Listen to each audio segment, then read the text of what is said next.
अगर आपको कोई शत्रु भय है, अगर किसी ने आप पे कोई तंत्र किया है, भूमि से या भवन से संबंधित अगर हमारे कार्यों में विघ्नता आ रही है, अगर किसी का मकान का योग नहीं बन रहा है या जमीन का योग नहीं बन रहा है, तो इसके लिए हनुमान जी की उपासना करिए।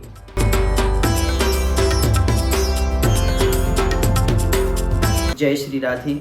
आज हम बात करेंगे मंगलवार जिनका नाम ही है मंगल, जो सभी कार्यों को मंगल करने वाले, ऐसे मंगलवार को किस लिए यह प्रसिद्ध है, क्यों इसमें हनुमान जी की पूजा की जाती है।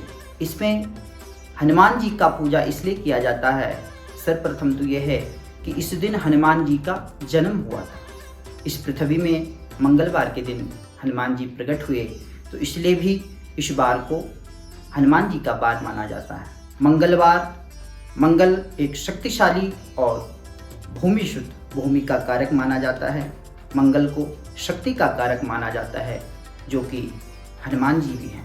मंगलवार को या मंगल ग्रह को जो उसको नियंत्रित करने वाला हनुमान जी को कहा जाता है, यानी मंगल ग्रह को नियंत्रित करने वाला हनुमान जी हैं। ये कथा तो आपने भी सुनी होगी कि जब हनुमान जी लंका में गए और वहाँ पे सारे ग्रह बंदित थे, तो सभी ग्रहों को हनुमान जी ने छुड़ाया।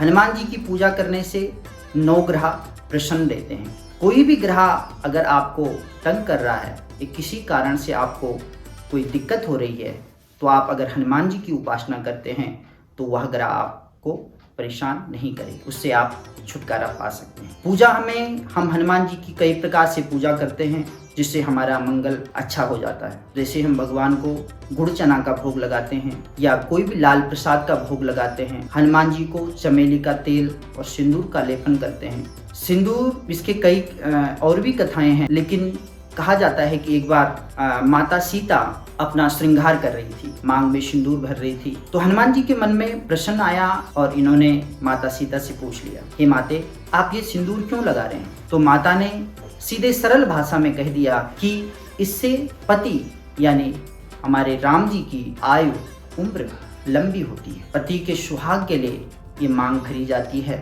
इसलिए मैं भी इस सिंदूर को अपने माथे में लगा रही हूँ। यह बात सुनकर के हनुमान जी को बड़ी प्रसन्नता हुई। उन्होंने सोचा कि थोड़ा सिंदूर लगाने से जब हमारे राम जी की आयु बढ़ सकती है, तो क्यों ना मैं पूरे शरीर पर यह सिंदूर धारण करूं। और हनुमान जी ने पूरे शरीर पे इसका लेपन कर।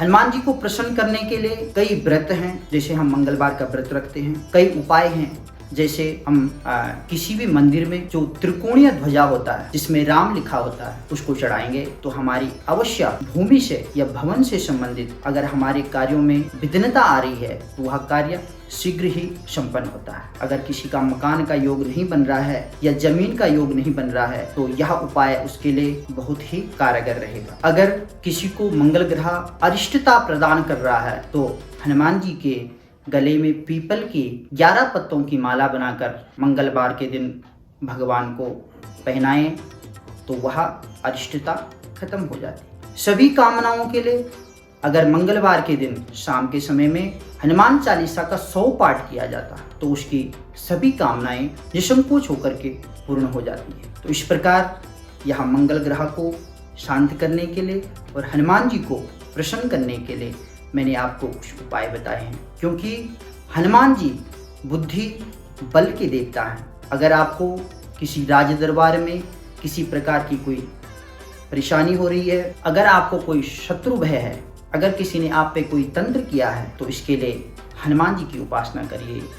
कोई तंत्र, कोई बाधा कुछ नहीं हो सकता आपको, अगर आप हनुमान जी की शरण में चले गए। आज के लिए इतना ही। जय श्री राधे। धन्यवाद। आज के लिए इतना ही। कल फिर इसी प्रकार की जो धार्मिक वीडियो हैं, आपको कल फिर से आपके सामने प्रस्तुत की जाएगी। आप इस चैनल को सब्सक्राइब करें, लाइक करें। धन्यवाद। जय श्री राधे।